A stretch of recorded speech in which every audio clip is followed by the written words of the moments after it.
Yo. Yeah, we back with a little bit more in-depth breakdown. Excuse me. My mic is kind of loud, but it's a breakdown, y'all. Let's get it. Okay, so I was talking to my homie, one of our fellow Patreon Butter Gang members and all that, and we was talking on the fact that I need to go a little bit more in depth with the mixing with y'all, how I mix it and break it down. Okay, so we were speaking on going into your interface from your piece of your sampler, your mixer here. Your excuse me, not your mixer, but your sampler, your hardware sampler. And don't worry, I didn't cut the screen. I still got the plastic on my screen. Don't worry. Yeah, but okay. So normally when I set up a track on my Octatrack, I don't use all 7 tracks. I dedicate. Um, I make the first 2 flex tracks. On this one, all 4 flex tracks though. And track number 5 is normally my snare. Track number 6 is my hi hats. Track number 7 is a Q track. Right, it's a Q track. That's why it's blinking. And track number 8 acts as my master. I normally run this machine in master mode, especially when I'm at the house. Okay, boom. So I run it in the little. If you let's bump over to that page. So if you go to, where is it? Audio. If you go to audio, you see right here track B master. All right, track 8. Excuse me, master. So yeah, that's what I keep that on, and that allows me to do a couple things. So I set it up the same way I would set up a master rack, the same exact way I would set up a master rack in Ableton, um, in the way and almost very similar to the same way a channel strip, like a compressor limiter gate is set up. Set up with your limiter first. You can kind of see that interchangeable as an EQ. Excuse me, not limiter. It's set up with your gate first.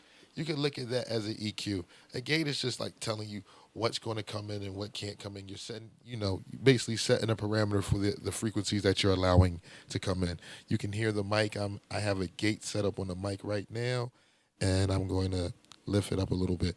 Okay, yeah. So it just, it allows you to set the parameters for what could come through. You can kind of, the reason why I'm saying that that's interchangeable with the EQ in your mind's eye right now is because I'm looking at this, I'm looking at a hardware channel strip like a DBX limiter, the same way I would look at the way I would set up a master rack because I like the way it's set up.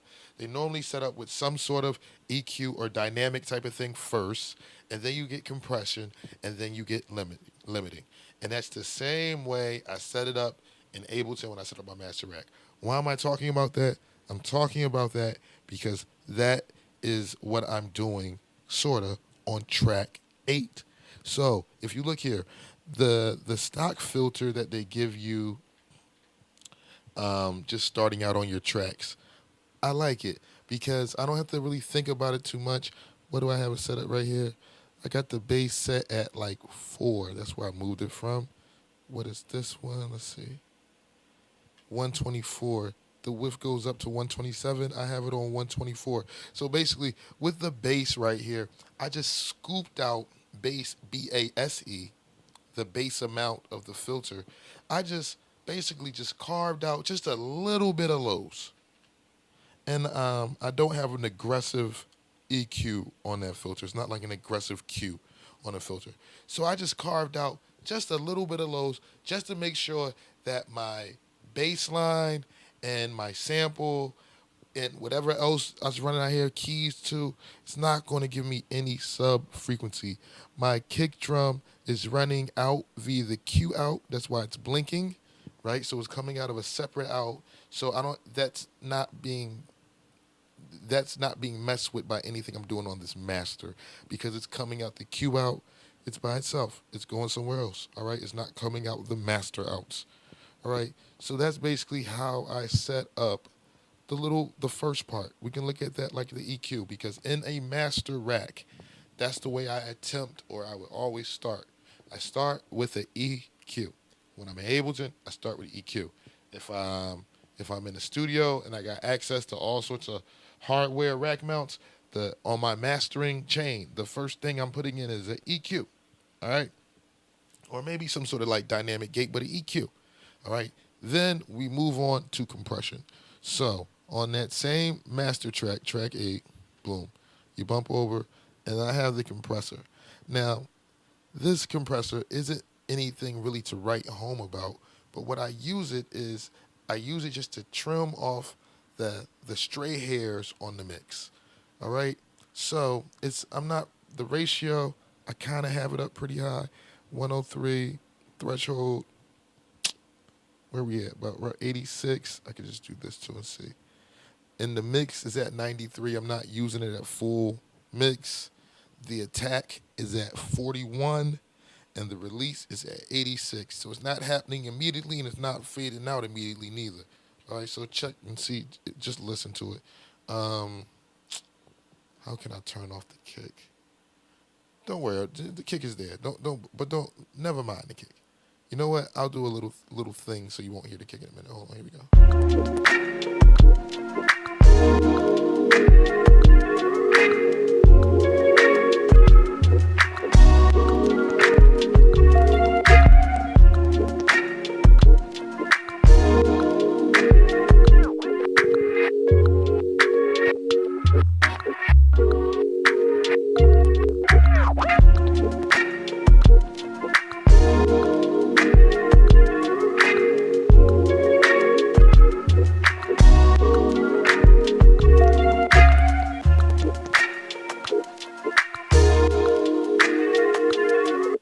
All right, so me and my same homie, our fellow Patreon, Elder Ra on Instagram. Follow the homie; he's super cool.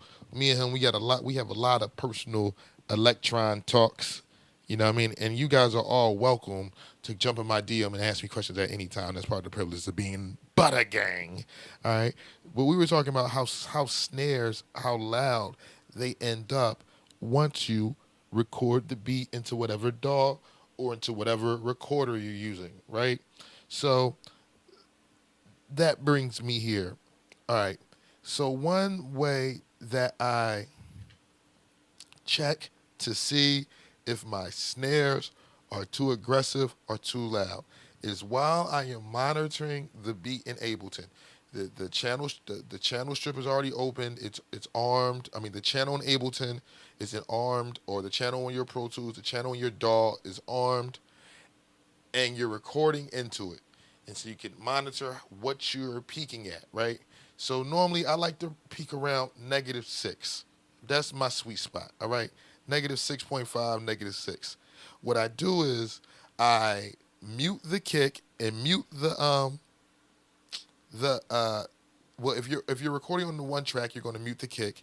But if you're I record on the two tracks, one track for my kick and the other track for everything else.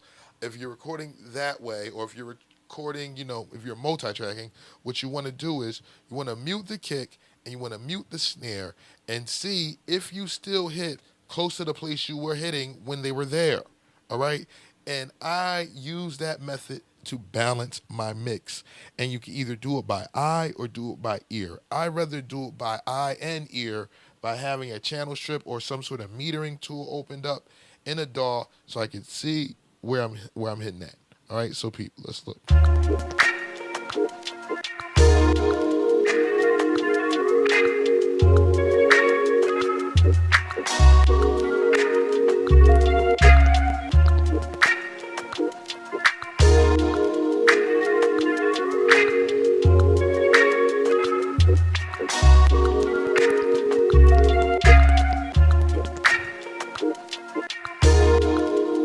And essentially what we're checking for there by ear, and when you have your channel open in your DAW also by eye, is that that the sample and the things that are happening in the beat also are balanced with the snare, meaning they're hitting around the same dBs. We don't want an extreme difference between where our snare is hitting and where the rest of our mix is hitting.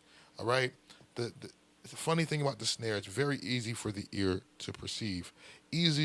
It falls in the range that's easier for the ear to perceive than other ranges. So it appears, it seems louder, okay? it feels louder. All right, it's more obvious and apparent.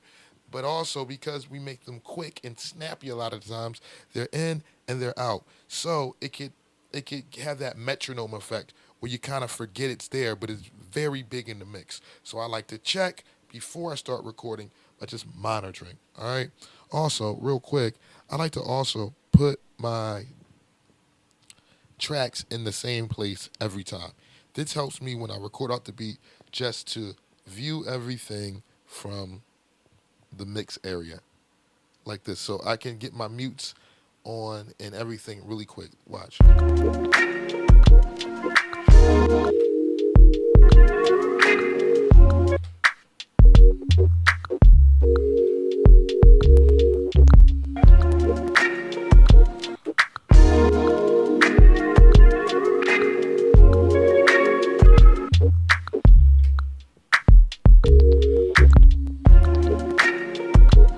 Pete. All right. So that's a little tip for y'all.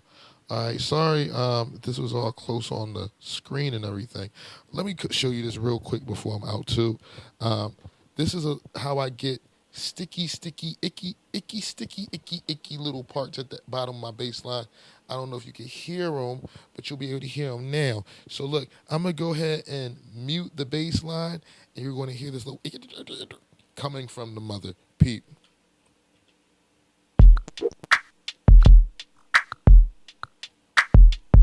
I'll turn it up or increase the decay.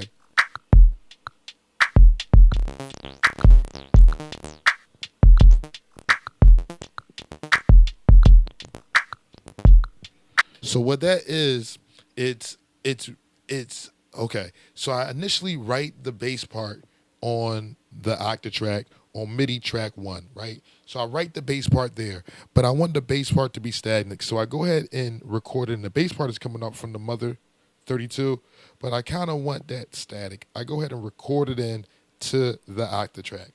Once I record it in the Octatrack, boom, it's there. I record it on all patterns. I normally do this after I complete out the patterns. After I got the beat, what's going to be down, because what I'm going to start tweaking the mother 32. After that, it's going to be hard to get back to that bass sound. So I go ahead and record that into the Octatrack.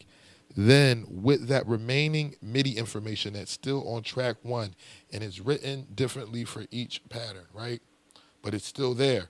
The bass line, I already recorded it in, so boom, the bass line is there. So now what I do is I come up here and I just turn the decay all the way down. Boom. Turn the decay all the way down. On the amp screen of the MIDI section, which is the ARP screen in the Octatrack, I just turn the arpeggiator on. And after I turn the decay down and turn the arpeggiator on, this is what the bass sounds like. And I also turn the cutoff up, a little bit of resonance into it, and you get this.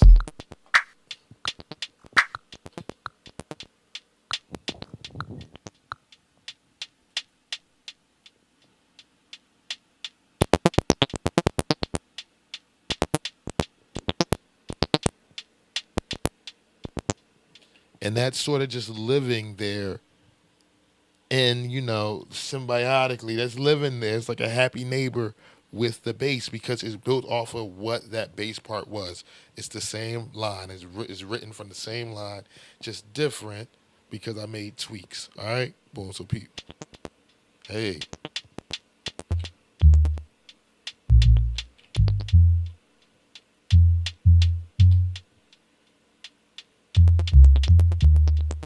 yup, kept it on some parts, took it off some parts.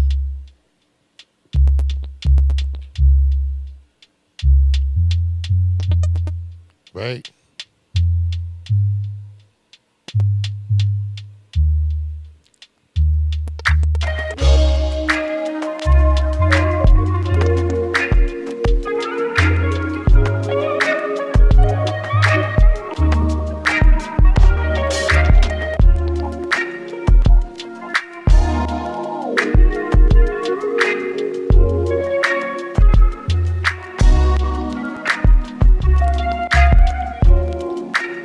Yup, and it sort of just lives there in a nice little cool spot. It adds a nice little icky, sticky, tacky texture to what's going on. I like it.